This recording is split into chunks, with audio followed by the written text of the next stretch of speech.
ಕಲ್ಲಿದ್ದಲು ಸಾಗಾಟದ ಲಾರಿಯೊಂದು ಚಾಲಕನ ನಿಯಂತ್ರಣ ಕಳೆದುಕೊಂಡು ರಸ್ತೆ ಮಧ್ಯೆ ಪಲ್ಟಿಯಾದ ಘಟನೆ ದಕ್ಷಿಣ ಕನ್ನಡ ಜಿಲ್ಲೆಯ ಬಂಟ್ವಾಳ ತಾಲೂಕಿನ ತುಂಬೆ ಎಂಬಲ್ಲಿ ಮಧ್ಯರಾತ್ರಿ ವೇಳೆ ನಡೆದಿದೆ. ಮಂಗಳೂರು ಬಂದರಿನಿಂದ ಕಲ್ಲಿದ್ದಲು ತುಂಬಿಸಿದ ಲಾರಿ ಬಳ್ಳಾರಿ ಕಡೆಗೆ ಸಾಗ್ತಾ ಇದ್ದ ಸಂದರ್ಭದಲ್ಲಿ ತುಂಬೆ ತಿರುವಿನಲ್ಲಿ ಚಾಲಕನ ನಿಯಂತ್ರಣ ಕಳೆದುಕೊಂಡು ಲಾರಿ ಪಲ್ಟಿಯಾಗಿದೆ. ಘಟನೆಯಿಂದ ಲಾರಿ ಚಾಲಕನಿಗೆ ಅಲ್ಪ ಸ್ವಲ್ಪ ಗಾಯವಾಗಿದ್ದು ಆಸ್ಪತ್ರೆಗೆ ದಾಖಲು ಮಾಡಲಾಗಿದೆ.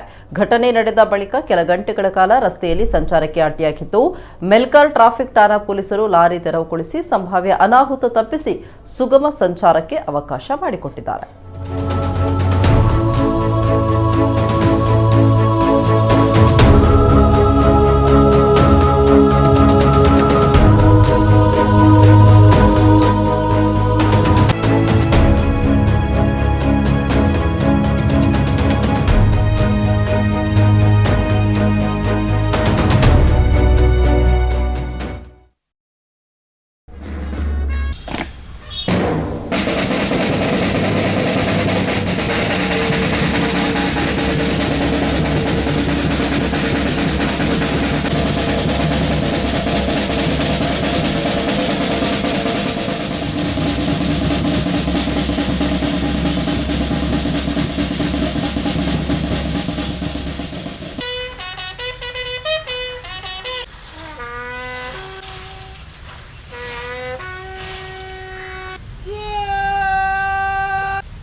ಈ ರಾಜಕೀಯ ಬಿಕ್ಕಟ್ಟನ್ನು ಸರಿಪಡಿಸಲಿಕ್ಕಾಗಿ ಈ ಪಾಕಿಸ್ತಾನದ ಸೇನಾಧಿಕಾರಿಯವರು ಒಬ್ಬ ಲೆಫ್ಟಿನೆಂಟ್ ಜನರಲ್ ಮೂಸಾ ಟೀಕಾ ಖಾನ್ ಎಂಬವರನ್ನು ಕಳಿಸಿದ್ರು.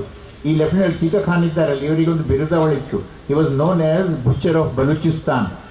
ಮುಂದಕ್ಕೆ ಹೋಗಿ ಈ ಬಿಕೇಮ್ ಬುಚರ್ ಆಫ್ ಬಾಂಗ್ಲಾದೇಶ್. ಈ ಟೀಕಾ ಖಾನ್ ಇದೆ ಅವರಿಗೆ ಅಲ್ಲಿಂದ ಮೇಲಿನಿಂದ ಹೇಳಿದರು, ನೀವು ಈ ಚಳವಳಿಯನ್ನು ಗಮನಿಸಬೇಕಂತ. ಹಾಗೆ 25-26 ಮಾರ್ಚ್ಗೆ ಈಸ್ಟ್ ಪಾಕಿಸ್ತಾನದಲ್ಲಿ, ಪೂರ್ವ ಪಾಕಿಸ್ತಾನದಲ್ಲಿ ಅಲ್ಲಿ ಪಾಕಿಸ್ತಾನಿ ಸೇನೆಗಳು ಈ ಕಾರ್ಯಾಚರಣೆ ಮಾಡಿ ಈ ಚಳವಳಿಗಾರರನ್ನೆಲ್ಲ ಜೈಲಿಗೆ ಹಾಕಿದ್ರು. ಅವರ ಹತ್ರ ಒಂದೇ ದಾರಿ ಇದ್ದದ್ದು ಹೊಡೆದು ಎಲ್ಲ ಇದನ್ನು ಶಮನಗೊಳಿಸುವ ಅಂತ. ಸೊ ಎಲ್ಲ ಬುದ್ಧಿವಂತರ ಸರ್ಕಲು, ಡಾಕ್ಟರ್ಸು, ಇಂಜಿನಿಯರ್ಸು, ಲಾಯರ್ಸು ಅವರನ್ನೆಲ್ಲ ಹಿಡಿದು ಜೈಲಿಗೆ ಹಾಕಿದ್ರು. ಮತ್ತು ತುಂಬ ಲೂಟು, ರೇಪ್ ಎಲ್ಲ ಇತ್ತು. ಇದರ ಪ್ರತಿಫಲವಾಗಿ 1 ಕೋಟಿ ಜನ, 100 ಲಕ್ಷ ಜನ ನಿರಾಶ್ರಿತರು ಭಾರತಕ್ಕೆ ಬಂದರು. Timing was fixed after plans. The D-Day was 11 December. That is the day the attack has to launch. The H hour, we call it hotel hour, that is the time to launch actual physical assault on the objective. Everything was finalized. We knew they are going to pay heavy price because in western border both the sides have got tightly packed defenses.